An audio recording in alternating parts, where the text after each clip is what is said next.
We present John Moffat as Hercule Poirot and Philip Jackson as Chief Inspector Japp in Agatha Christie's Death in the Clouds. If le bon Dieu had intended man to fly, he would have provided him with a stronger stomach. There are two things in life that never fail to fill me with horror. The first is sitting down in a dentist's chair, and the second is waiting for the moment when the aeroplane takes off. Please make sure that your seatbelts are fastened, ladies and gentlemen. We shall be taking off for Croydon very shortly. I had not even had the time to compose myself for the coming ordeal. Shortly after taking my seat, I had been obliged par politesse to give it up. Venetia, my dear, I had no idea you would be on this plane. How perfectly delightful to see you. Why don't we sit together? Oh, monsieur, I didn't mean that you should move. How very kind of you.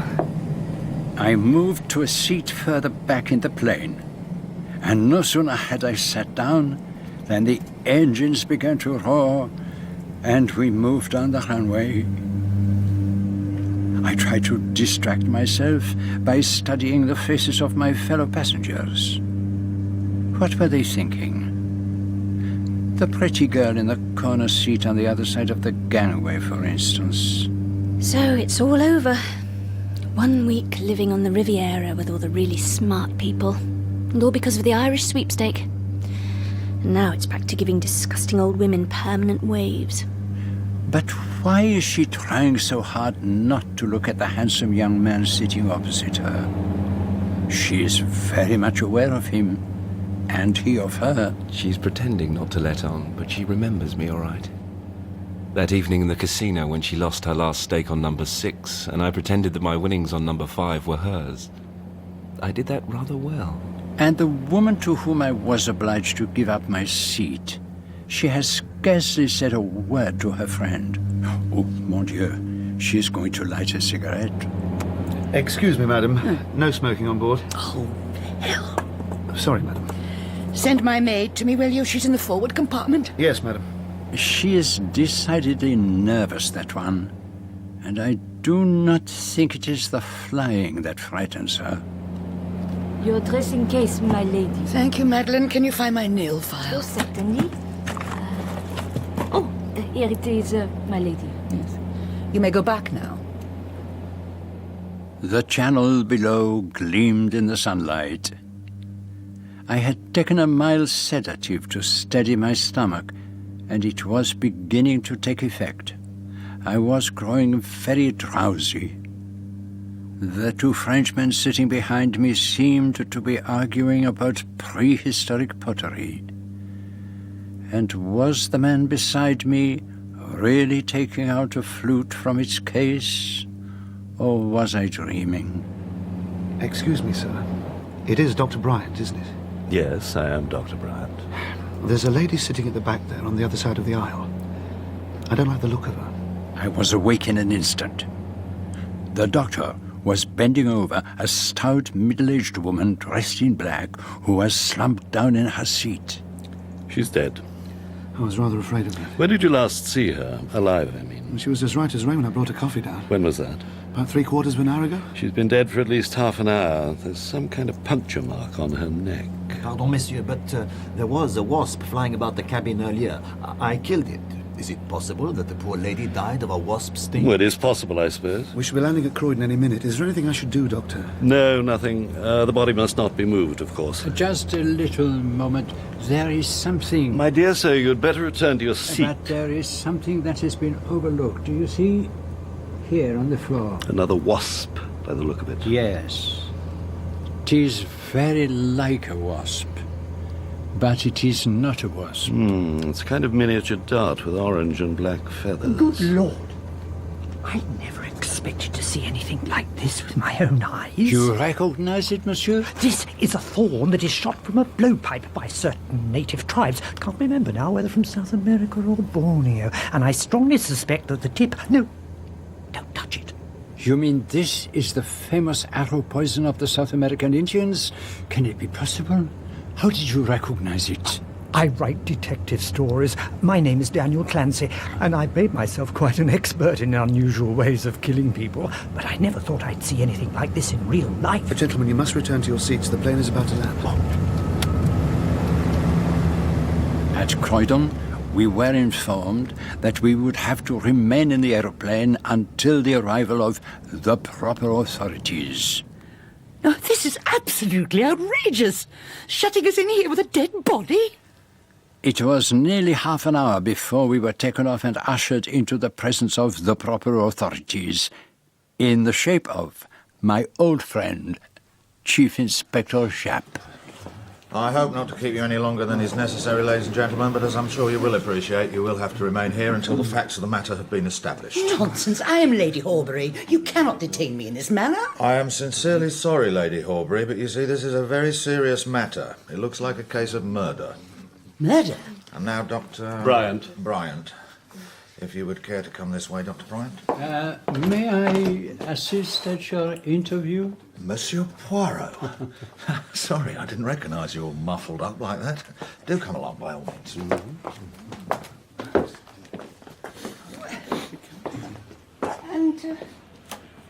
And why should that funny little man be allowed out, while the rest of us have to stay cooped up in here? It's probably something to do with the French police.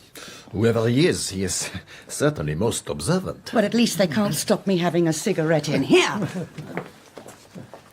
Excuse me, but didn't we meet at the casino at Le Pinay? Yes, I think we did. Didn't you point out that I'd forgotten to pick up my winnings? I was very grateful that you did. Do you think that woman really was murdered? They seem to think so. It's rather thrilling in a way, rather nasty at the same time. You've got a knack of turning up in the most unexpected places, Monsieur Poirot. And is not Croydon Aerodrome a little out of your beat, my friend? I'm after rather a big bug in the smuggling line. Better luck my being on the spot like this. It's the most amazing business I've come across in years. Can you give me any idea of the cause of death, Doctor? I should not really like to say anything definite at this stage. Our surgeon will be examining the body, of course, so I don't think we need keep you.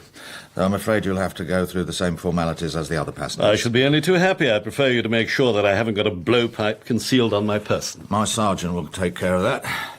This Dart affair, have you any idea what would be likely to be on the tip of it? As far as I know, curare is the usual poison employed by native tribes. Will that do the trick? In a remarkably short time. But not very easy to obtain, I imagine. Not at all easy for a layman.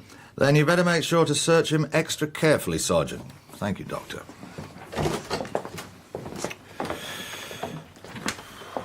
Poor business, this. A bit too sensational to be true. I mean, blowpipes and poisoned darts in an aeroplane. Well, it's an insult to one's intelligence. That, my friend, is a very profound remark. I've got a couple of men searching the plane, but before we get down to questioning everybody, I'd like to get some idea of who was sitting where. The plane was divided into 2 passenger compartments, I understand, with the steward's pantry and the toilets in between them. That is so. We need not concern ourselves with the people in the forward compartment. And the dead woman was sitting at the rear of the plane across the aisle from you. And in front of her was Mr. Ryder, and in front of him was Mr. Clancy. A chap who had the brainwave about the blowpipe? Yes. And in front of him was Mr. Gale, sitting opposite Miss Gray. Who was facing the rear of the plane. So who was on your side of the gangway? The 2 Duponts were sitting behind me at the rear. And Dr. Bryant was beside you. Who was in front?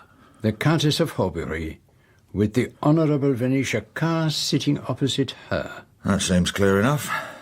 Passengers will probably be hopping mad by now, but even so, I think we'll see the 2 stewards first.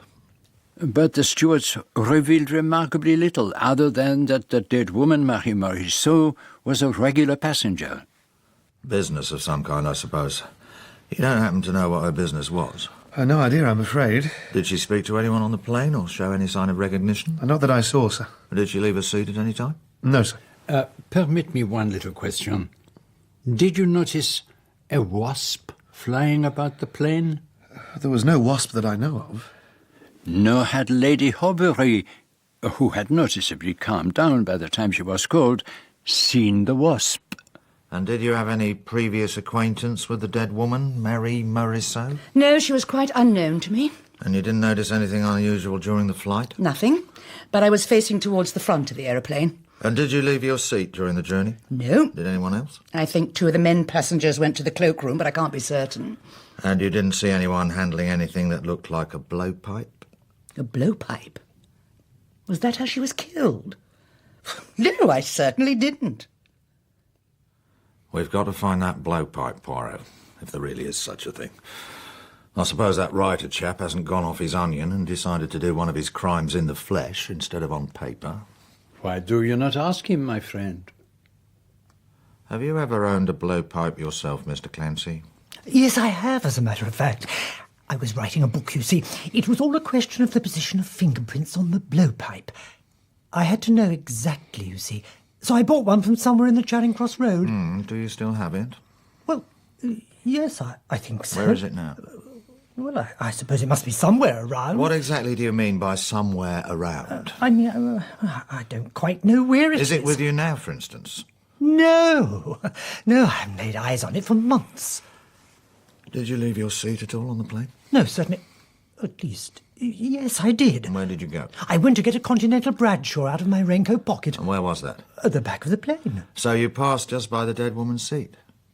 I suppose I must have done. Tell me, my friend, did you notice a wasp? A wasp? I certainly did. It tried to sting me. Then it went over to where those Frenchmen were sitting. One of them killed it, I think. Looks pretty fishy to me.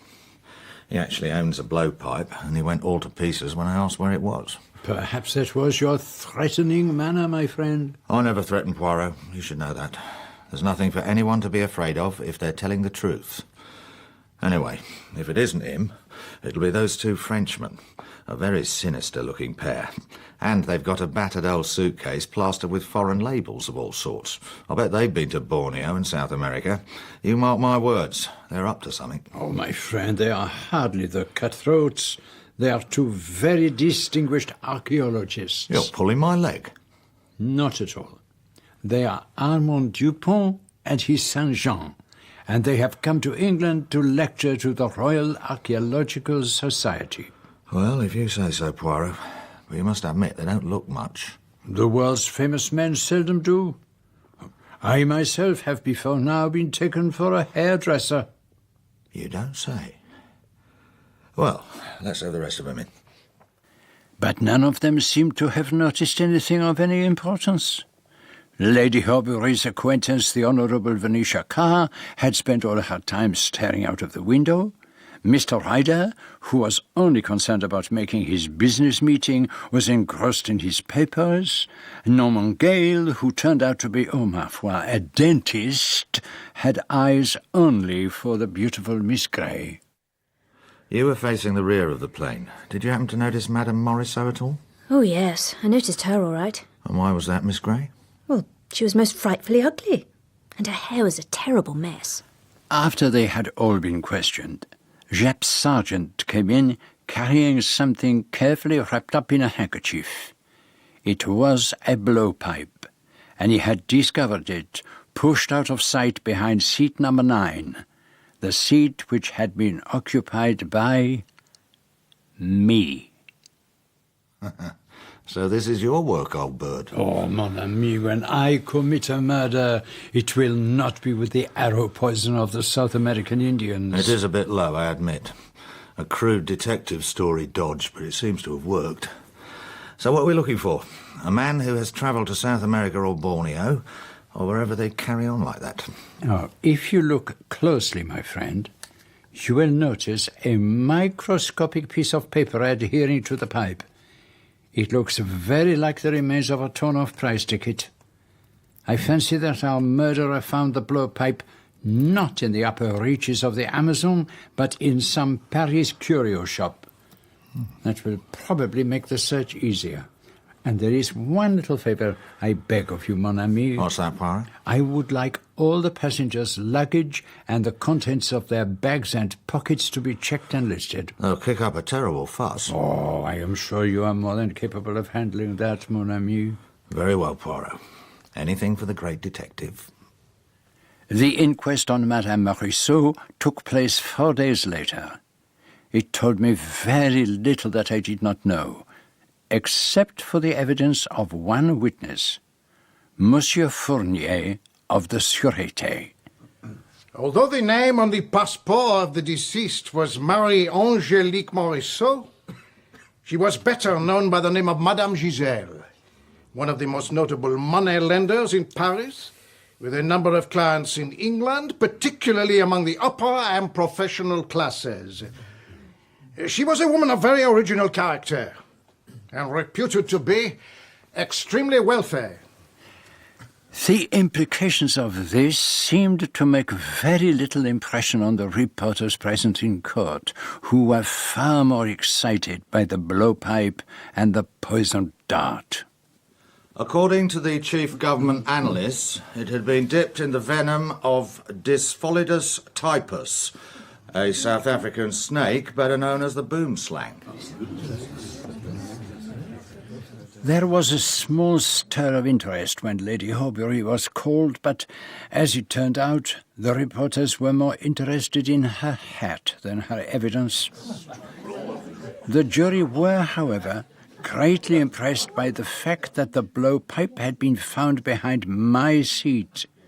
And at the end of the inquest, the foreman returned a verdict which, I am thankful to say, the coroner refused to accept. I wonder what was in that paper that the coroner wouldn't have at any price. I can't tell you if you really wish to know. Monsieur Poirot, I didn't see you standing there. Well, do tell us. It was a verdict of willful murder, mademoiselle, against myself. Definitely, I must set to work to clear my character. Au revoir. What an extraordinarily odd little beggar.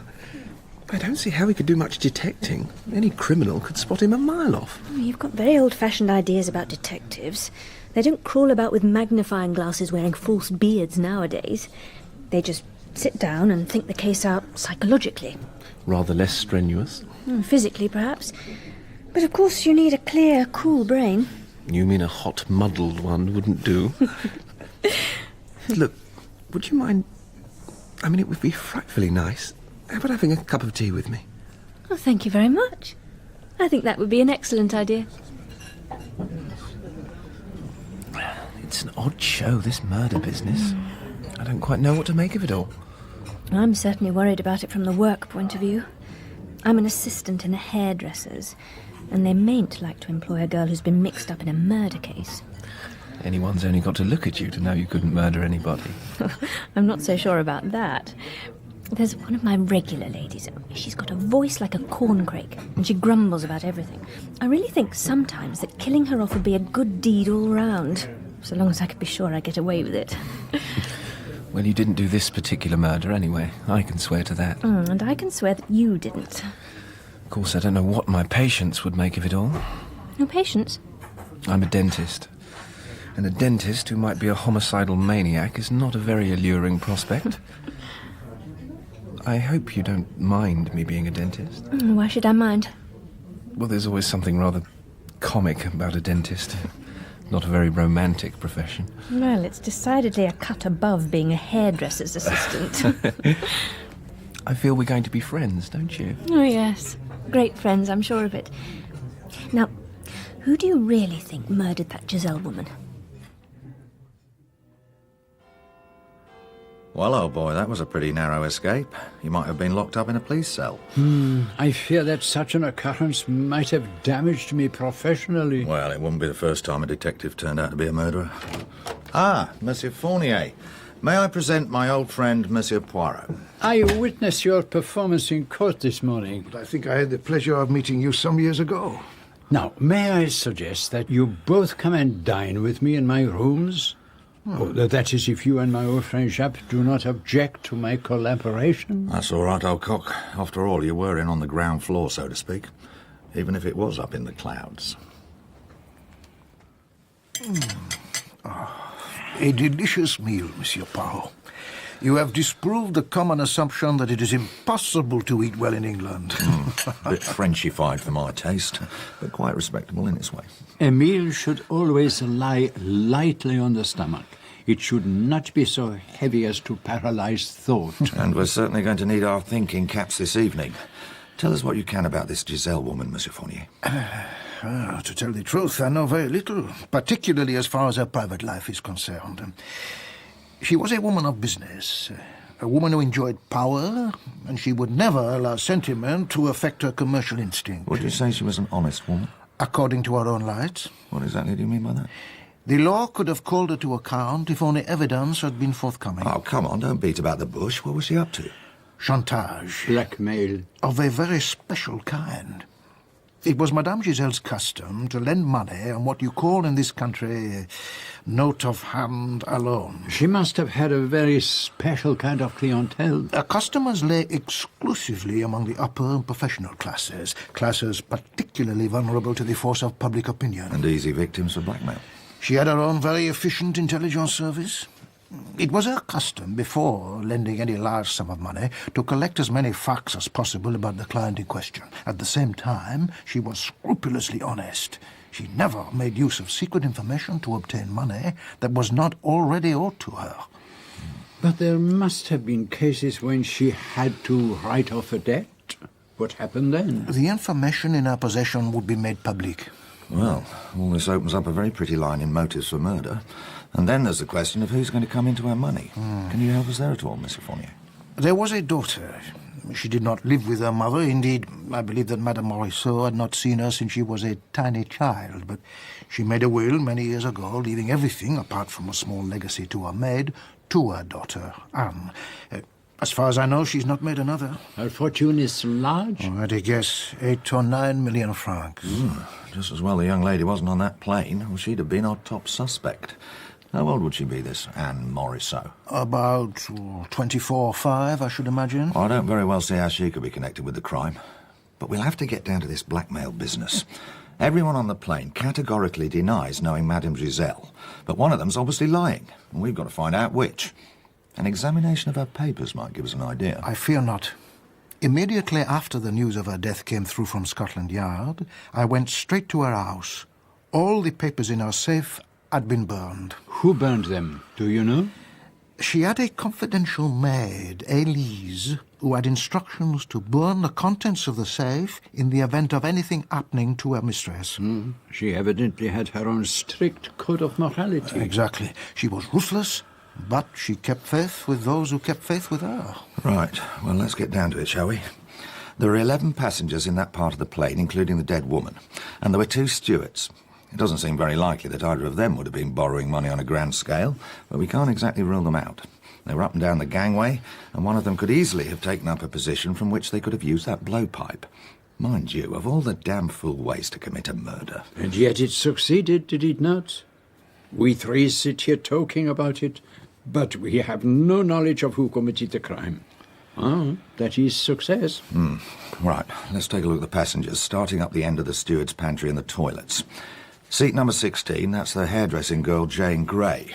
Frankly, I don't see her taking out a loan from the old girl, and I don't think a hairdresser's assistant has the slightest chance of laying her hands on snake venom.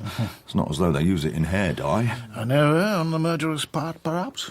Only about 2 people in 100 would be likely to have any knowledge of it. Now then, number 12, sitting opposite her, Norman Gale. Very much the same applies to him. Small fry. Though I suppose he might have a better chance of getting hold of the snake venom. Which is not an injection usually favoured by dentists. And he did leave his seat to go to the toilet.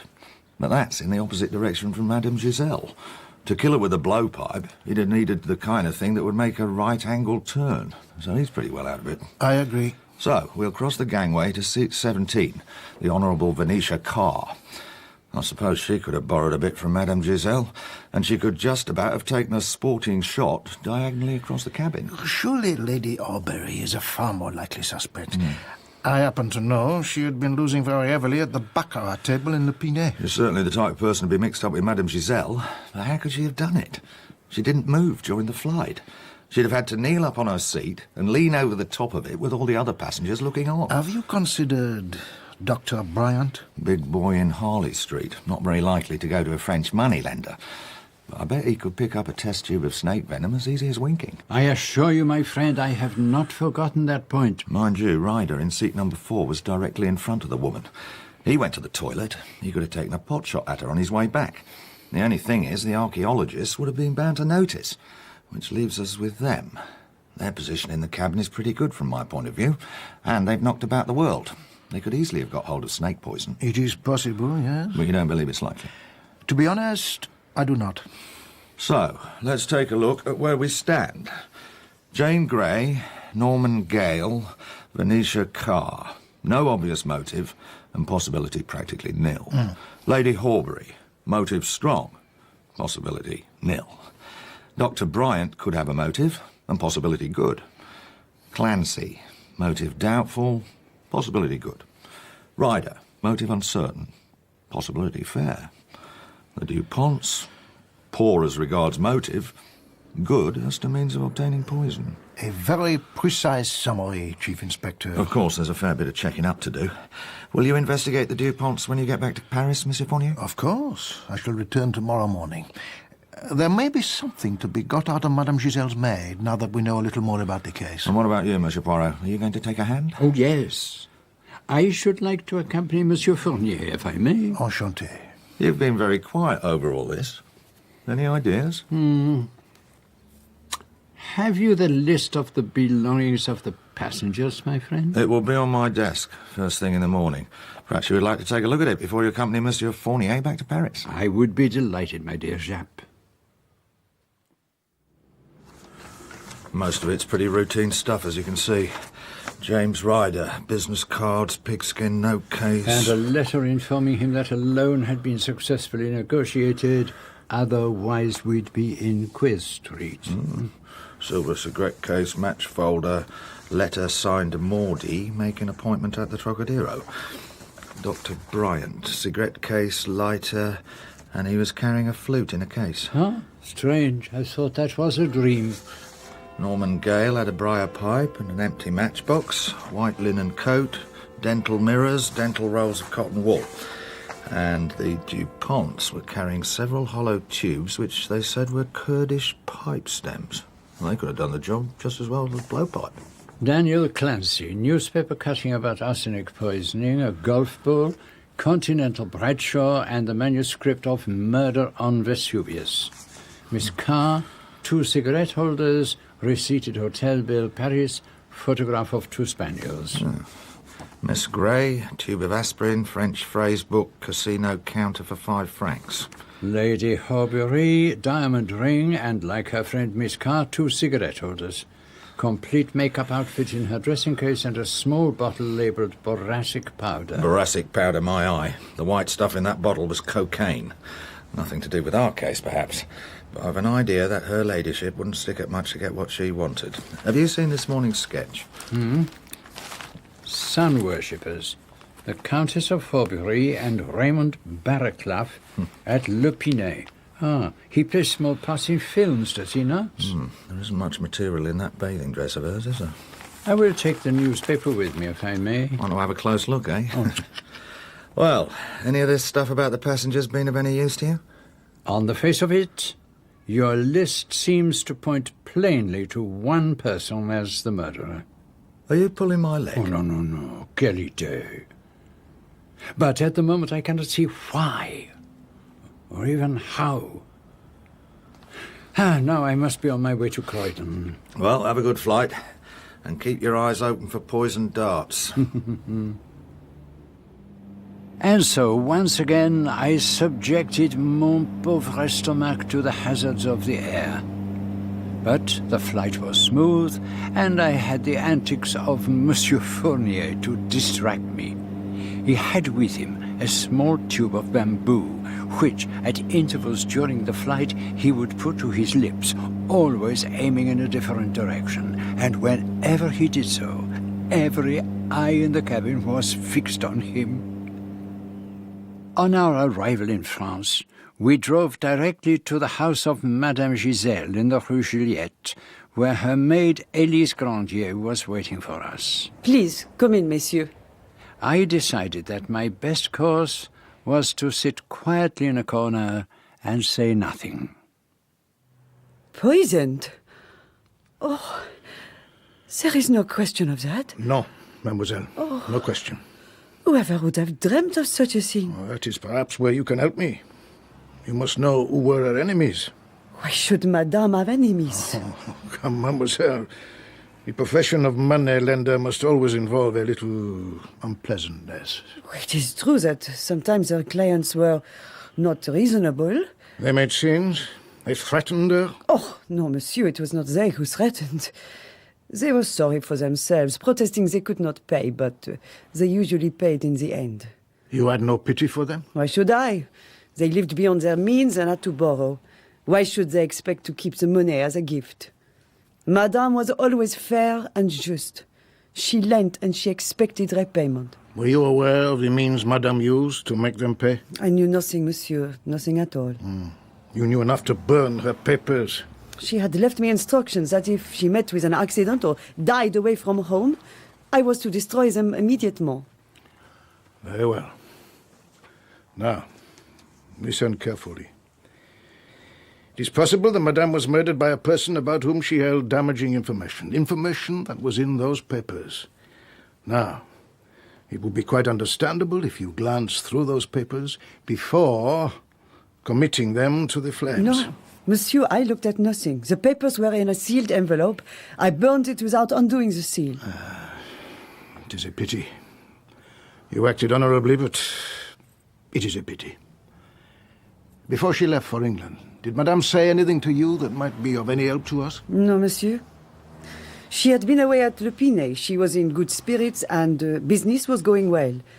She directed me to telephone Universal Airlines to book a flight for England the following day. The early morning one was booked up, but I obtained a seat on the 12 o'clock service. Did any clients come to see Madame on that last evening? I believe there was one client. Georges, the concierge, would know. Mademoiselle, we will take our leave. What is it, Monsieur Poirot? Are you looking for something? Yes, for something I do not see. Photographs of Madame Giselle's family. She had no family, monsieur. But she had a daughter. Is there no photograph of her? Oh, monsieur, it is true she had a daughter, but that was long ago. It is my belief that Madame had not seen her since she was a tiny baby. She may not even have been married to the child's father. But Madame Giselle left her money to this daughter. Who else was there to leave it to? She had no friends. She was always alone. Money was her only passion. She left you a legacy, you know that. I have been informed so. Madame was always very generous. Well, mademoiselle, that will be all for the present. Are you quite sure that there is nothing at all that you have omitted to mention? What could that be? Well, come then, Monsieur Poirot. We must take our leave. If you permit, I will follow in a little moment. Of course. I have a word with the concierge. Au revoir, mademoiselle. Is there something you wish to ask me, monsieur? Have you any idea, only an idea, who might have murdered your mistress? No idea at all. I have already said so to the police. You might say one thing to them and another to me. Why should I do that? Because it is one thing to give information to the police and another to a private individual. That is true. Shall I tell you something, mademoiselle? It is part of my business to believe nothing I am told, nothing that is not proved. I do not suspect this person or that person. I suspect everybody. Are you saying that you suspect me? No, Elise. Whoever murdered Madame Giselle was a passenger on that aeroplane, but you might have been an accomplice. You might have passed on to someone the details of your mistress's journey. I did not. I swear I did not. I believe you. But nevertheless, there is something you conceal. In every case of a criminal nature, everyone keeps something back. That is so with you. When my friend, Monsieur Fournier, asked you if there was nothing you had omitted to mention, you were troubled and evasive. What is it that you are holding back? Oh, it is nothing of importance. Let me be the judge of that. Monsieur, I am in a difficulty. I do not know what Madame would have wanted me to do. There is a saying that 2 heads are better than one. Will you not confide in me? Very well, monsieur.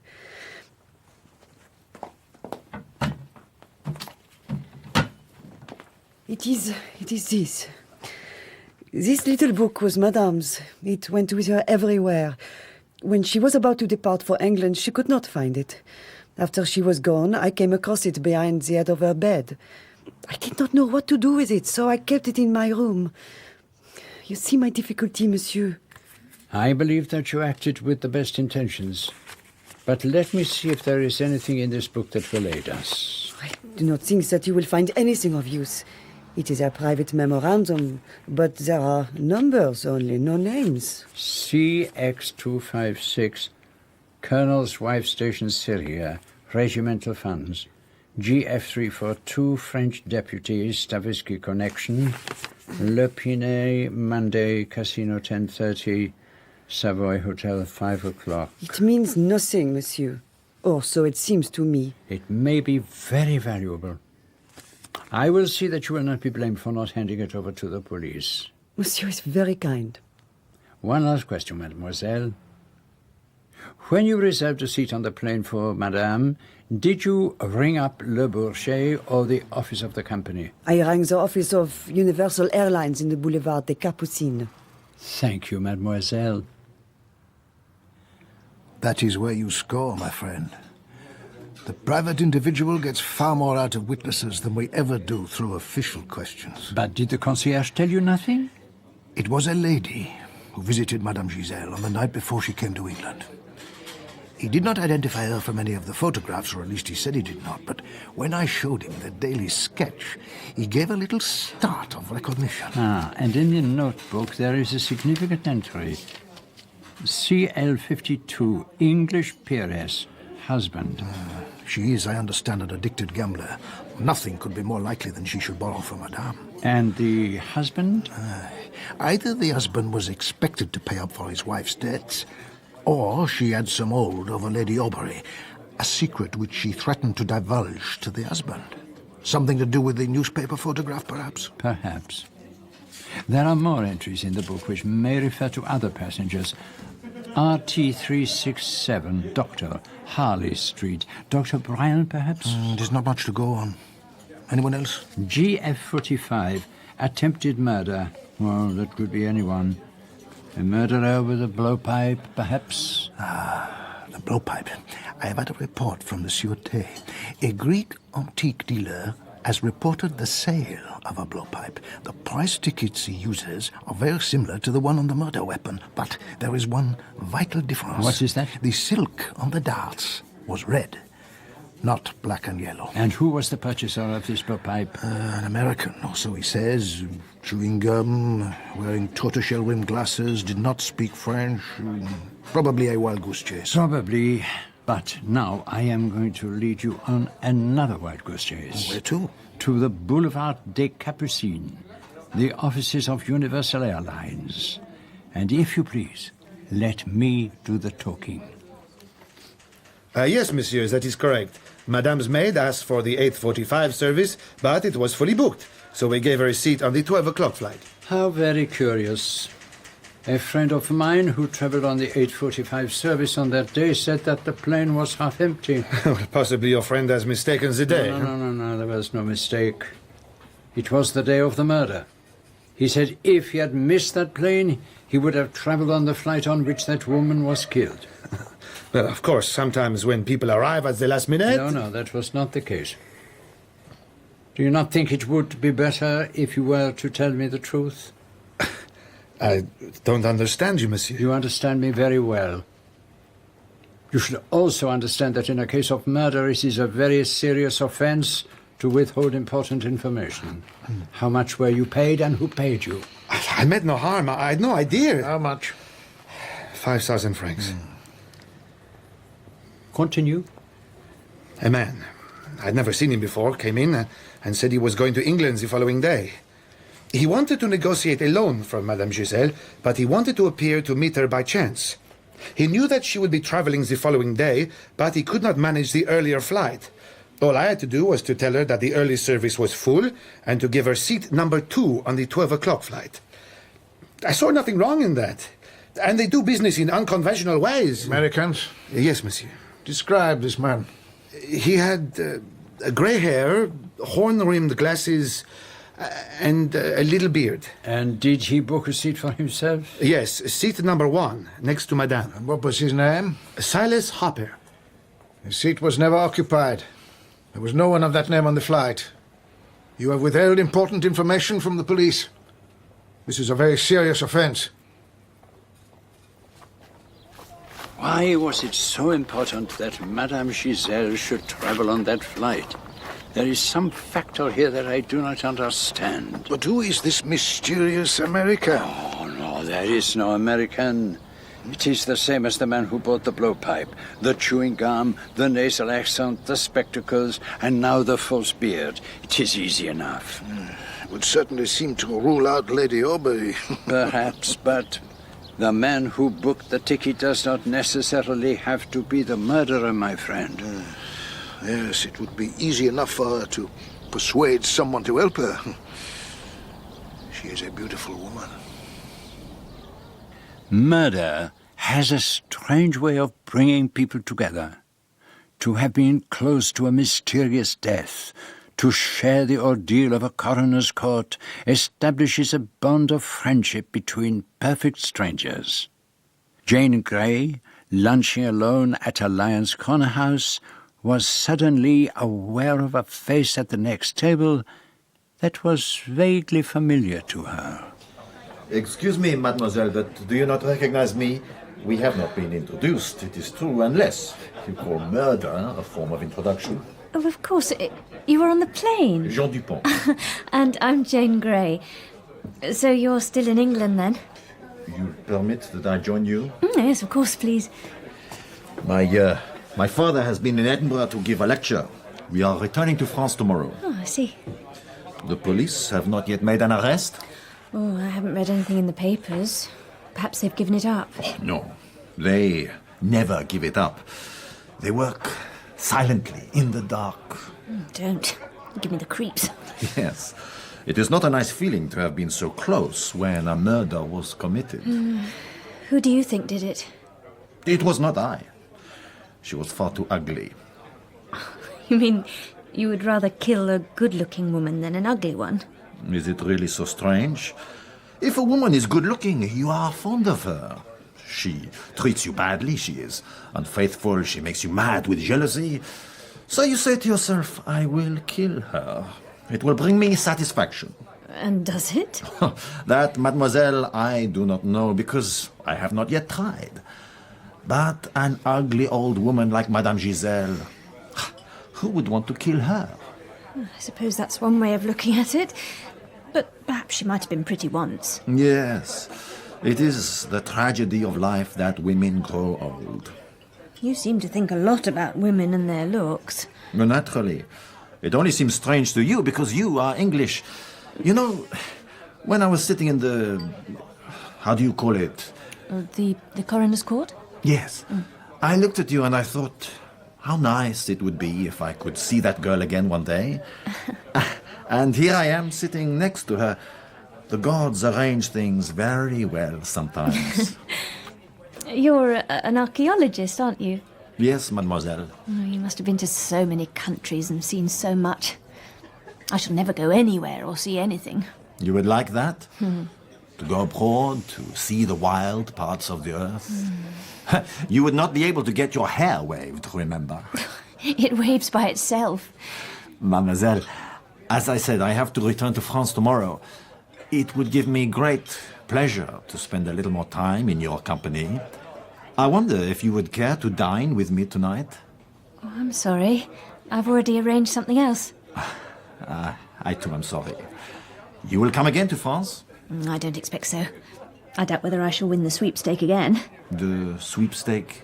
Oh, a kind of lottery. You are a gambler. Then, I wish you good luck. And I hope that your luck will arrange for our paths to cross again someday soon.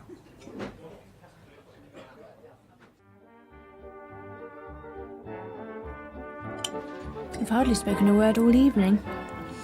Is something the matter? No, nothing particular. Things going badly? Not frightfully well. It's a bad time of year. Don't be idiotic. One time of year is as good as any other for a dentist.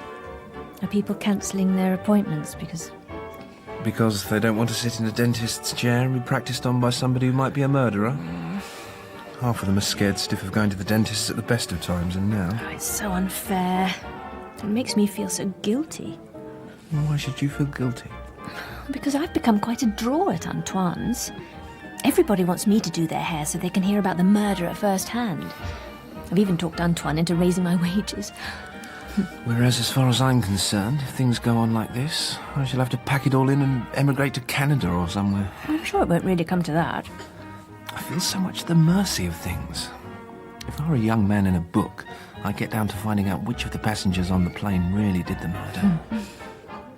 Well, now's your chance. One of them sitting over there in the corner by himself. Don't turn round, I don't want him to notice us. Who is it? It's Mr. Clancy, the man who writes detective stories. Why don't we follow him when he leaves? You never know, he might find out something. How far's he got with his dinner? He's about level with us. And we'd better get a move on so we can leave immediately after he does. We mustn't draw attention to ourselves.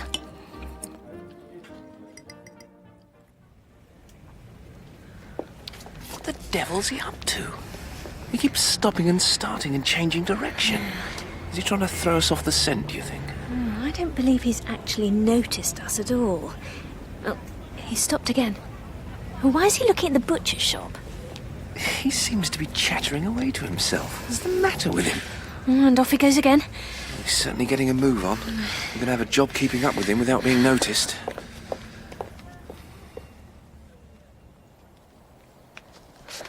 He stopped. He seems to be looking for something. His keys, he's going in. 47 Cardigan Street. That's the address he gave for himself at the inquest. Yes. A fine evening for the chase, is it not? Monsieur Poirot, are you still trying to clear your character? Ah, you remember our little conversation? And are you playing at detectives? Is it the ingenious Mr. Clancy that you suspect? Oh, so do you, or you wouldn't be here. Ah, no, mademoiselle. No, there are more important things than finding the murderer. The vital point is to clear the innocent. But why should we not combine together? I am about to call on Mr. Clancy. Now, I would suggest that you, mademoiselle, accompany me in the guise of a secretary. Here, take this notebook and pencil for the shorthand. But I can't write shorthand. You can make signs on the paper, can you not? As for you, Mr. Gale, I suggest that you meet us upstairs at Monseigneur's in an hour's time. Very well. Come then, mademoiselle. Murder, and to be part of it oneself, it's simply amazing. All very shocking, of course, but undoubtedly rather thrilling. I'm writing the whole thing just as it happened, only as fiction, of course, with pen portraits of all the passengers. The airmail mystery, it ought to sell like wildfire. Won't you be had up for libel or something? Oh, no, dear lady. My story is far too ingenious for that. And it is because of your ingenuity, Monsieur Clancy, that I have come to see you. It would be of great interest to me to know who, in your opinion, committed the crime. Well, of course, I'm very flattered. But a real murder is very different from my little mysteries. You haven't any control over the facts. No, but if you had to make a sporting guess, who would you choose? Well, I suppose one of the two Frenchmen. Ah, why is that? Well, she was French. Seems more likely somehow. And they were sitting on the opposite side, not far away from her. But really, I don't know. It depends so much on motive. Yes. I gather there's a daughter who comes into Madame Giselle's money. And there might be people on board who owed her money and couldn't afford to pay her back. True. And there are other possibilities. Let us suppose that Madame Giselle knew of something, attempted murder, shall we say, on the part of one of these people. Attempted murder? What a very curious suggestion. In a case like this one must think of everything. That blowpipe that you bought. Oh, I wish I'd never mentioned the blasted thing. I think you mentioned you bought it in the Charing Cross Road. Do you remember by any chance the name of the shop? Well, it might have been Mitchell and Smith. And then again, it might have been Houghton and Mann. Perhaps, Miss Grey, you would be so obliging as to take down those two names. Yes, Monsieur Poirot? And now, Mr. Clancy, we must take our departure. Oh, well, you came at a fortunate moment. For days, I've been racking my brains for the name of the criminal in my story. And just now, I saw it written up above a butcher's shop. Pargeter. Oh, but you must allow me to give you a copy of The Case of the Scarlet Petal. It deals in some detail with arrow poisons. Here you are. You are too amiable, monsieur. Oh, not at all.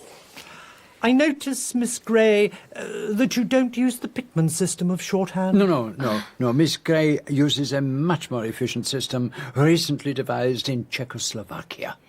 You don't say. I do. Very clever, those Czechs. Pilsen beer, glass, gloves, and now a new shorthand system. I'm sorry I couldn't be more helpful. I hope you find your blowpipe. So, did you get anything out of Mr. Clancy? He's not so scatterbrained as one might imagine. He saw through me, all right. Did you really want those addresses? I think they might be useful, yes. And are you going to go through this process with all the passengers on the plane? Oh, yes. It is part of my order and method. But I could perhaps solve the problem more quickly if I had help. What kind of help? Well, help from you, Mr. Gale, and later perhaps from you too, Miss Grey. What can I do? You will not like it. Let me be the judge of that. What is it? Frankly, what I need is a blackmailer. A blackmailer? What for? Oh, to blackmail. What else? Who am I to blackmail? You will write... No, I will write a note and you will copy it to the Countess of Horbury. The lady who was sitting across the gangway from us? The same. In this note you will ask for an interview. You will refer to certain business dealings of Madame Giselle having passed into your hands. And then? You will be accorded an interview. You will say certain things in which I will instruct you, and you will ask for £10,000. You're mad. No, not at all. I am eccentric, possibly, but mad, no. What if she sends for the police? She will not send for the police. You can't know that. Oh, mon cher, practically speaking, I know everything. I don't like the idea of blackmailing a woman. You have the chivalrous spirit. But I assure you that Lady Horbury is not worth the fine feelings. She is, to use your idiom, a nasty piece of goods. All the same... All you have to do is to produce a certain effect. After that, the ground is prepared, and I can step in. All right, I'll do it, but I don't like it. Good. Now, take this down. This is what you will write. To the Countess of Horbury. Dear Madam, Madame Giselle, deceased. I am the holder of certain documents formerly in her possession. If you or Mr. Raymond Barraclough are interested in the matter, I should be happy to call on you. Or perhaps you would prefer me to deal directly with your husband. Yours truly, John Robinson. Well, will I do? Oh, nom de Dieu, what kind of comedy do you think you are playing? I thought you said it would be as well if I wore a slight disguise. A slight disguise? What do you think you are? A Guy Fawkes to go on top of the bonfire? A false beard that cries out to heaven, and those ridiculous eyebrows. My friend, this is certainly not your métier. I acted in amateur theatricals a great deal at one time. No, mon ami, you are to be a blackmailer, not a comedian. I want her ladyship to fear you, not die of laughing the moment she sees you. Now, let me take a hand. This is a serious business. And let me be certain that you know your lines. There's no need to go into details, Lady Horbury. We all know how pleasant a few days on the Riviera can be, but husbands seldom agree. I don't need to tell you what the evidence consists of. Giselle always came up with the goods. The question is, who needs it most? You or Lord Horbury? How did you get hold of this so-called evidence? Now, really, Lady Horbury, that's rather beside the point. Show it to me. No, I'm not so green as that. If we agree to do business, of course, that's another matter. I'll show you the stuff before you hand the money over. How much do you want? 10,000 pounds, not dollars. I could never lay my hands on anything like that amount. Oh, it's wonderful what you can do when you try. Jewels aren't fetching what they did, but pearls are still pearls. Oh, it's no good. I can't get that kind of money. Well, in that case, it's only right that Lord Horbury should know what's been going on. And I believe I'm right in saying that a woman who loses a divorce case on account of her adultery doesn't get any money. And that Raymond Barraclough, who you're having such a merry time with in those pictures in the papers, may have a very pretty face, but he isn't exactly rolling in it, is he? I'll leave you to think it over.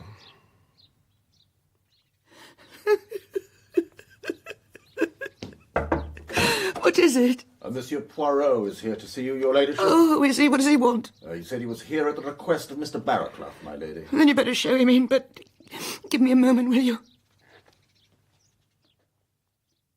Madam, I entreat you to look on me as a friend.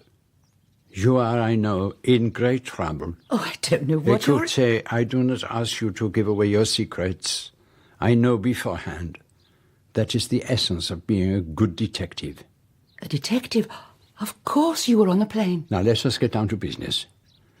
A little while ago you had a visitor. His name was Brown, perhaps. Robinson. Well, it is the same thing. He came here to blackmail you. He has in his possession certain proofs of an indiscretion, proofs that were once in the possession of Madame Giselle. He offers them to you for perhaps £8,000. 10. And you will not find it easy to get that amount quickly. Oh, I can't get it at all. I'm already heavily in debt. No. Calm yourself. Place yourself in my hands. I will deal with this Mr. Robinson. And how much will you require for your services? Oh, I ask only that you tell me the whole truth about this business. And you will get me out of this mess? You will never hear of Mr. Robinson again. All right. I'll tell you everything. I began borrowing from that Giselle woman 18 months ago. I was in a hole. Gambling? And other things. I had an appalling run of luck. Who sent you to her? Well, Raymond, Mr. Barraclough, told me he'd heard she lent money to society women. And she lent you as much as you wanted? Not at first, but then she began to lend me more. And I gather that you and Mr. Barraclough had become friends? Yes. But you were anxious your husband should not know about it. Stephen's tired of me. He'd have jumped at the chance of a divorce. He wants to marry somebody else. But you did not want a divorce. Well, no, you see, You liked your position as Lady Horbury too much, and the use of your husband's ample income. It wasn't enough, but I couldn't ask him for more. And you could not repay Madame Giselle? No, I couldn't. So her death was quite providential. Well, it seemed too wonderful. I simply couldn't believe it. But it made you a little nervous, did it not? You alone of the passengers on that plane had a motive for wanting her dead. Yes, I was in quite a state about it. Especially since you had been to see her in Paris the night before and had something of a scene with her. Well, she wouldn't budge an inch. I think she actually enjoyed it. And yet you said at the inquest you had never seen her before. Well, what else could I say? But I felt pretty safe even when that dreadful inspector kept badgering me with questions. And then that awful letter came and I was afraid. Afraid of exposure? Or of being arrested for murder. But I didn't kill her. You know I didn't. I never moved from my seat. I believe you, madame, for two reasons. First, because of your sex, and secondly, because of a wasp. A wasp? But that does not make sense to you. Well, let us attend to the matter in hand. I will deal with Mr. Robinson, but in return for my services, I will ask you two little questions. Was Mr. Barraclough in Paris the day before the murder? Yes, we dined together, but he thought it better that I should see Madame Giselle alone. And one further question. You were on the stage, I believe, before you were married, and called yourself Cicely Bland. Was that your real name? No. My real name was Martha Jebb. And you were born where? Doncaster. But why do you... Oh, mere curiosity. To tell you the truth, Poirot, I'm not very happy at all about the way this case is going. The more I look into things, the less I get. If only we could come up with a single clue. I will give you 3. And I will give them titles like the names of Mr. Clancy's stories. The clue of the wasp, the clue of the passenger's baggage, the clue of the extra coffee spoon. You're potty, old fruit. What's all this about a coffee spoon? I questioned one of the stewards. He remembered noticing 2 spoons on Madame Giselle's saucer. That's supposed to mean a wedding. In this case, my friend, it meant a funeral.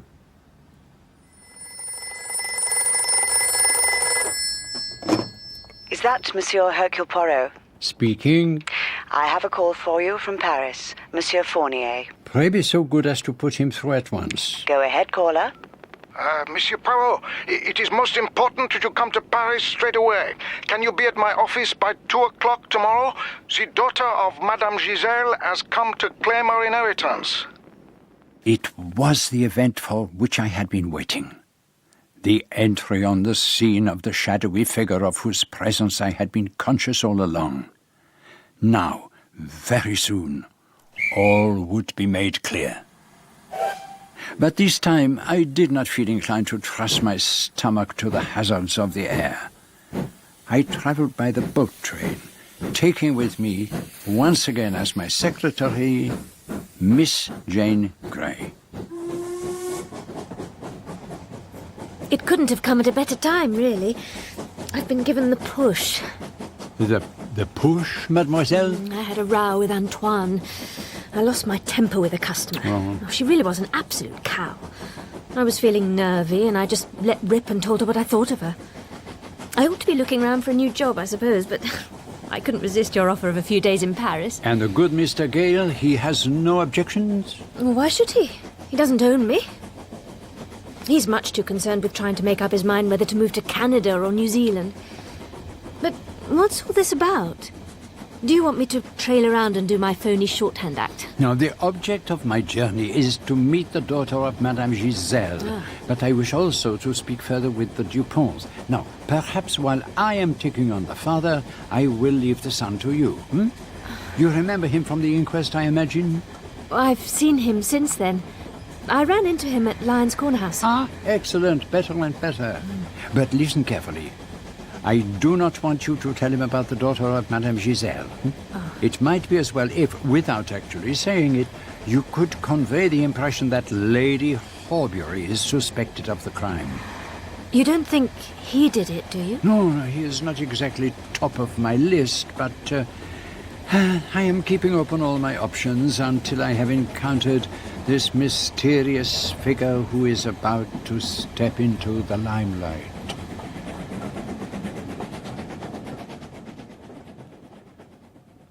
She has gone to check into the Hotel Madeleine, but she should be back here at any moment. I've only had the chance to have a few words with her. What age is Mademoiselle Morisot? Ah, but she is not Mademoiselle Morisot. She is Mrs. Richards, married and 24 years old, according to her birth certificate, which she brought with her to establish her identity. She is the daughter of Georges Liman and Madame Morisot, both of Quebec. Quebec? That should throw a certain light on the early life of Madame Giselle. As far as I can piece it out, Marie Morisot was a nursery governess when she met this Georges Liman. They married, but after the child was born, they went their separate ways. Marie Morisot to France, and I have no idea what became of Liman. The child was left with the Institut de Marie. Madame Morisot sent money for her daughter from time to time, and then a lump sum, which was to be given to her when she reached the age of 21. And how did Anne Morisot come to hear of her mother's death and her inheritance? We inserted discreet advertisements in various journals. One of these came to the notice of the principal of the Institut de Marie, who telegraphed to Mrs. Richards, who was then working in Europe. And who is this Richards, the girl's husband? I gather he comes from Detroit.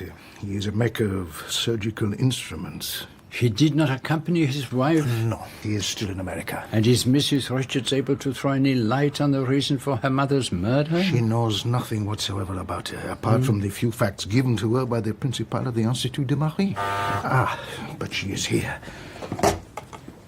Please, show Mrs. Richards in.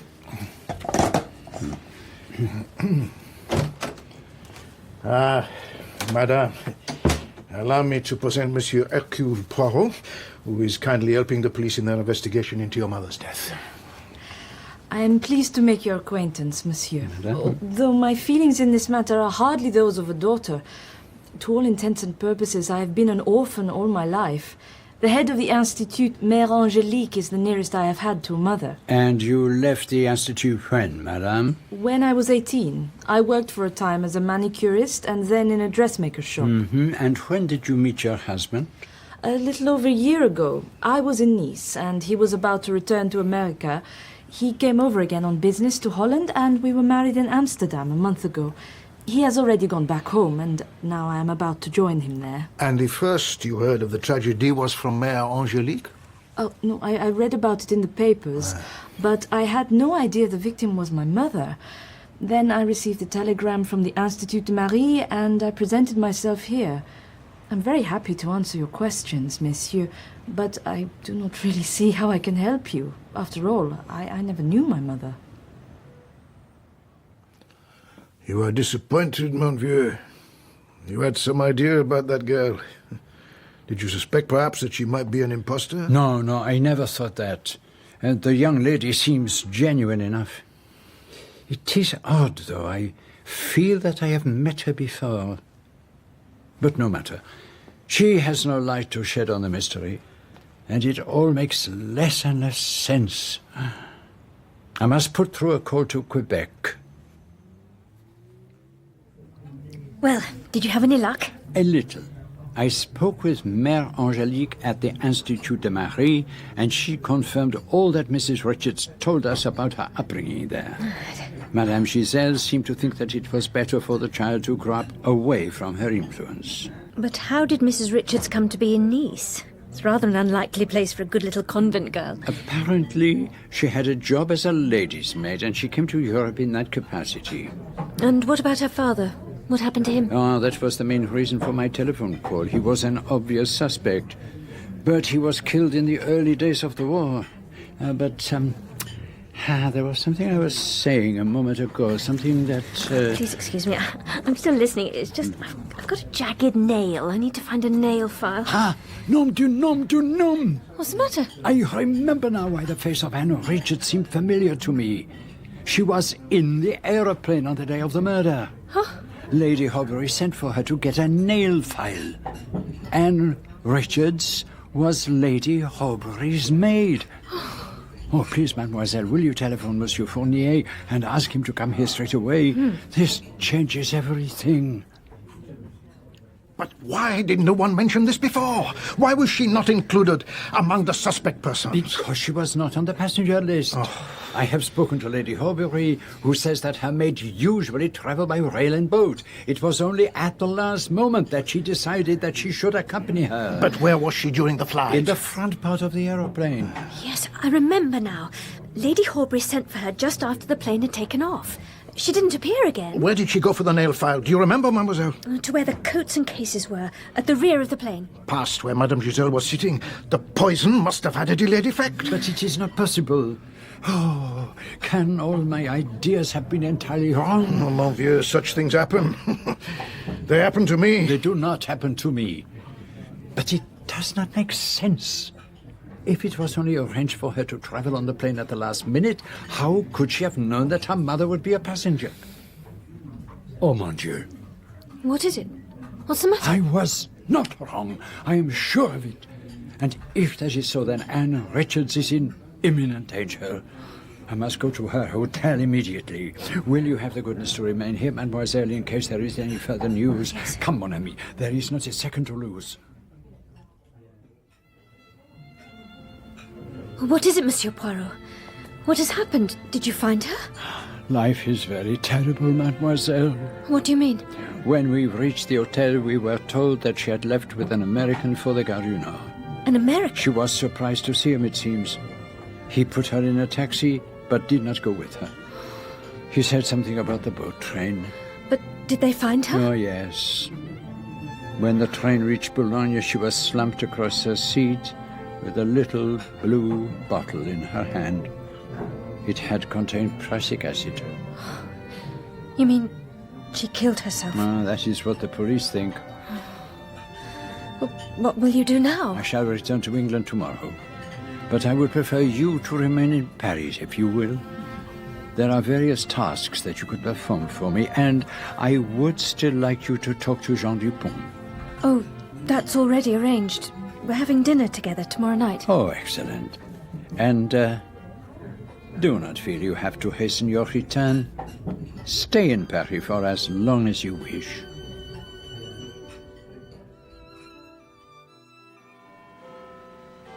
Well, old cock, trouble certainly seems to follow you about. What happened? Did the girl kill her mother and then poison herself out of remorse? That is the official view. But not yours, eh? There are a few little matters which I would be greatly obliged if you could look into. Always ready to oblige. And I would like you to dine with me in 2 days' time. Mr. Clancy will be coming, and Mr. Gale also. I think we should have a very interesting evening. This really is an honour, Monsieur Poirot, to have a demonstration of what I might call your methods at first hand. And with a first-rate dinner thrown in? Oh, you can always count on Monsieur Poirot for a good meal. It helps to sustain you through what follows. My friends, I will start at the beginning. I will go back to the airliner Prometheus and its ill-fated flight from Le Bourget to Croydon. See what I mean?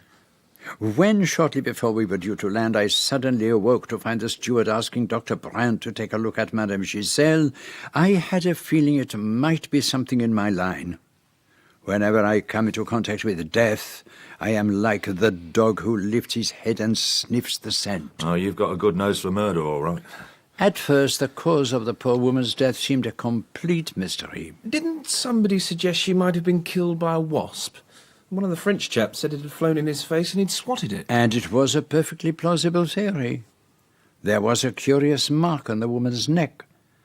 But at that moment I happened to look down, and I saw what might have been the body of another wasp. In actuality, it was a thorn, with a piece of yellow and black silk attached to it. Mr. Clancy, of course, knew exactly what it was. A poison thorn, shot from a blowpipe in the manner of a native tribe. By the time we reached Croydon, several ideas were working in my mind. Once I was on terra firma, my little grey cells began to work with all their natural brilliance. Go it, Mr. Poirot. Don't let's have any false modesty. I was struck by the audacity of the crime being committed in such a manner, and by the astonishing fact that nobody noticed it being done. There were two other points that interested me. One was the convenient presence of the wasp. The other was the discovery of the blowpipe. Pushed down behind your own seat. Real cheeky, that was. But why had the murderer not got rid of it by passing it through one of the ventilating holes in the windows? Because perhaps he wanted it to be found. But why? There could only be one logical answer. Because, in fact, the blowpipe had played no part in the crime. But surely the poison dart was the cause of death. I mean, there's no doubt about that, is there? Oh, no, the medical evidence confirmed that.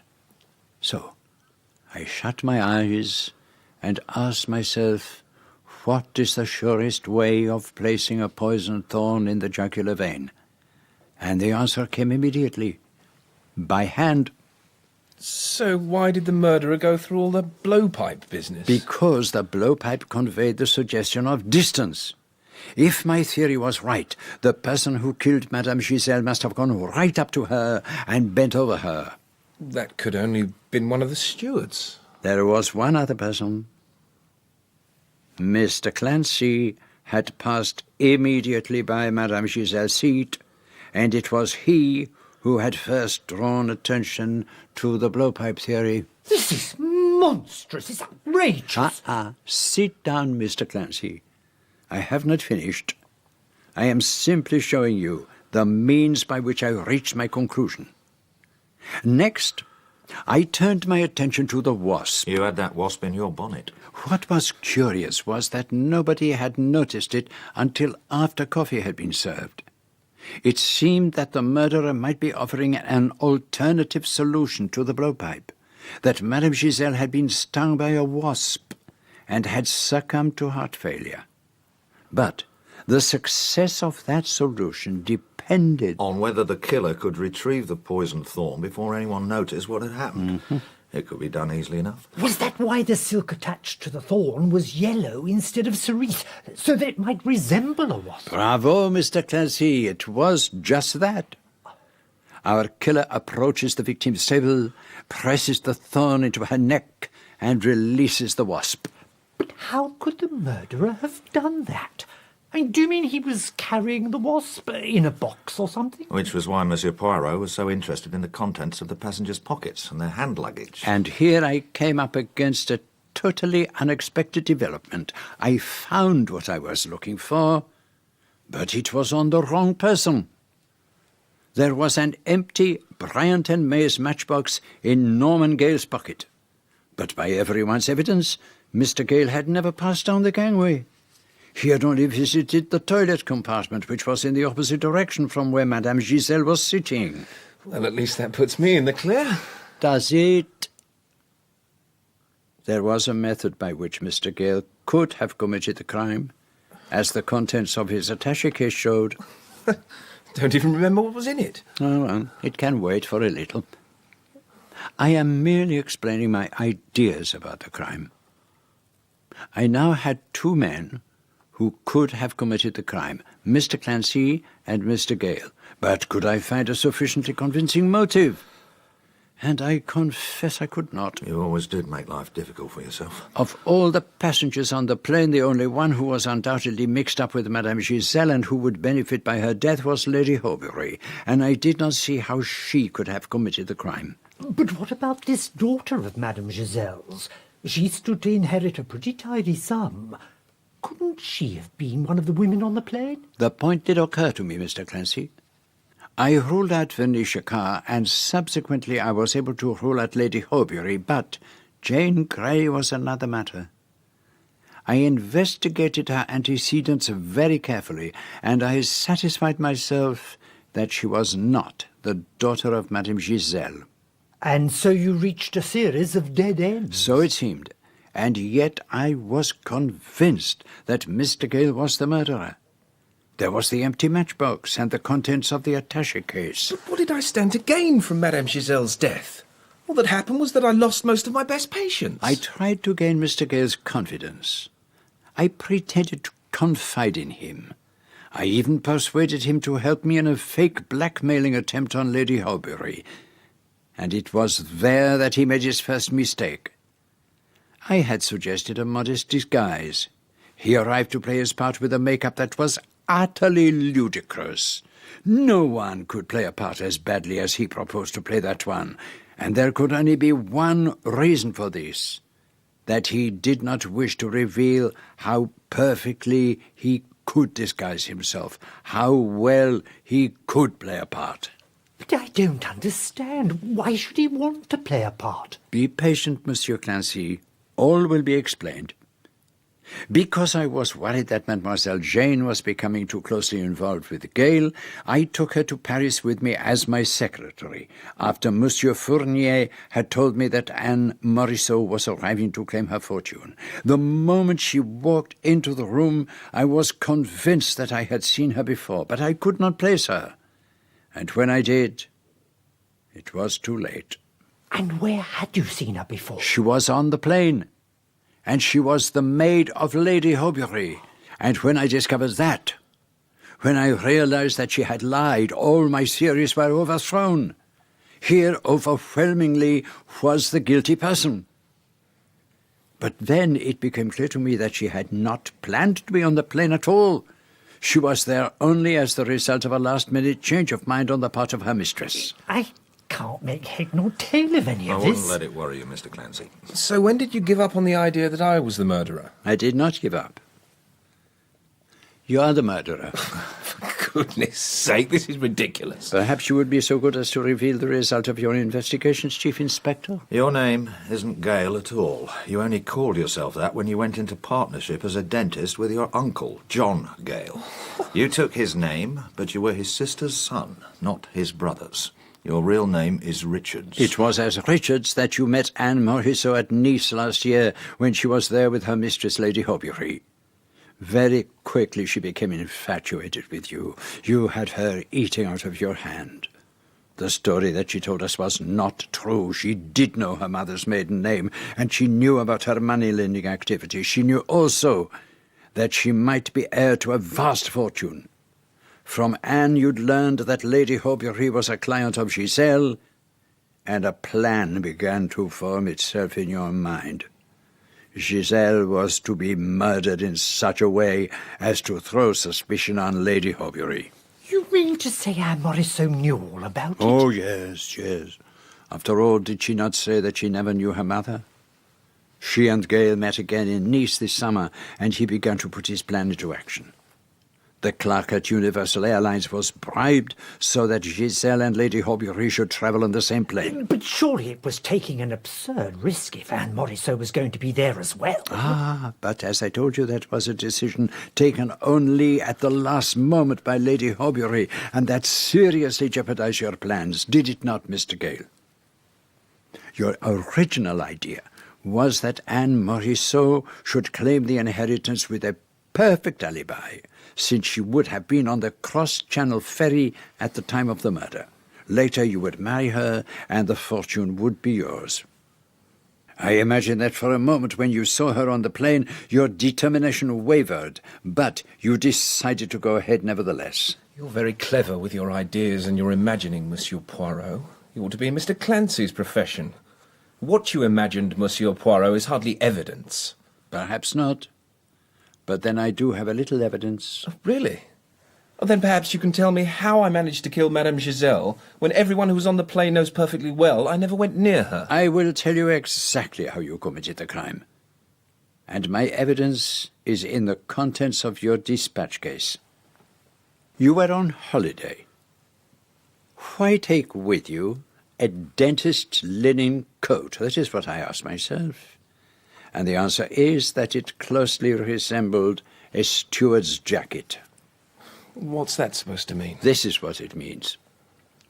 When coffee had been served and the stewards had gone to the front of the aeroplane, you went to the toilet, took your linen coat from the dispatch case, which you had carefully placed close by, padded your cheeks with cotton wool, came out, took a coffee spoon from the box in the pantry opposite, hurried down the gangway with the quick run of a steward, spoon in hand, to Madame Giselle's table. You thrust the thorn into her neck, opened the matchbox and let the wasp escape, creating a momentary diversion.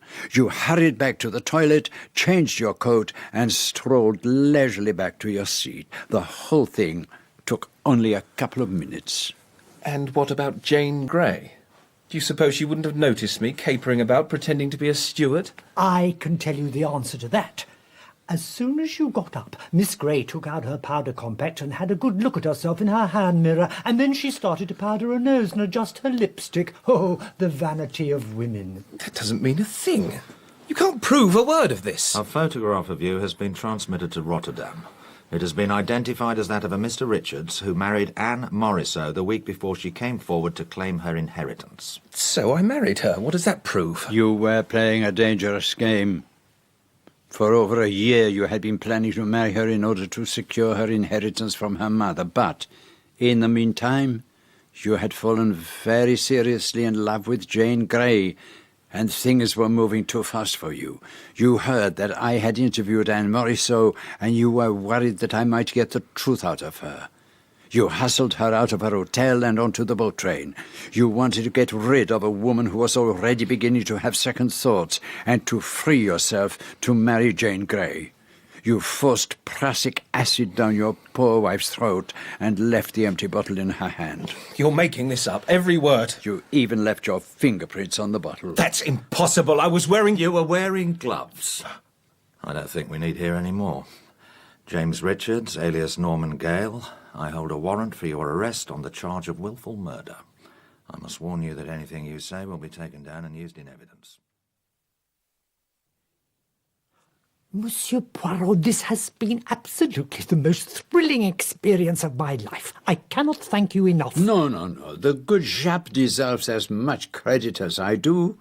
He has done wonders in identifying Gale as Richards, who incidentally worked for 6 months on a snake farm in South Africa. The Canadian police are after Richards.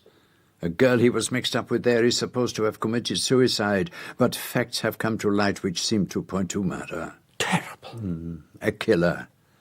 And like so many killers, fatally attractive to women. That poor girl, Jane Grey. Yes, but she has courage. She will come through. And I trust she will find happiness with the young Dupont. Can you be sure of that? I have done everything in my power to make it sure. I have made a considerable contribution towards the Dupont's expedition to Persia, and I have arranged for Jane Grey to take part in it. But will she go, do you think? They left this morning. Oh. Archaeology has a way of bringing people together, and there are many consolations in digging up the past. It is a little like a detective story, but if you happen to dig up a corpse with the remains of a poisoned dart in its neck, it is a little too late to send for Hercule Poirot.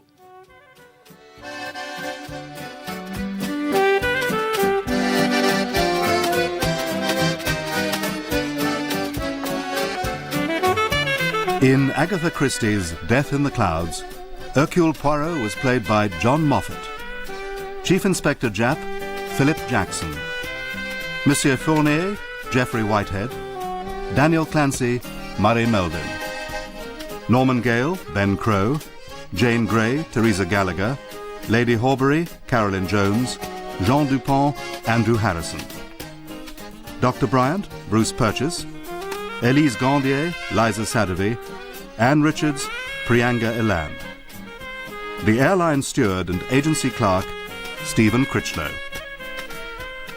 Death in the Clouds was dramatized for radio by Michael Bakewell and directed by Enid Williams.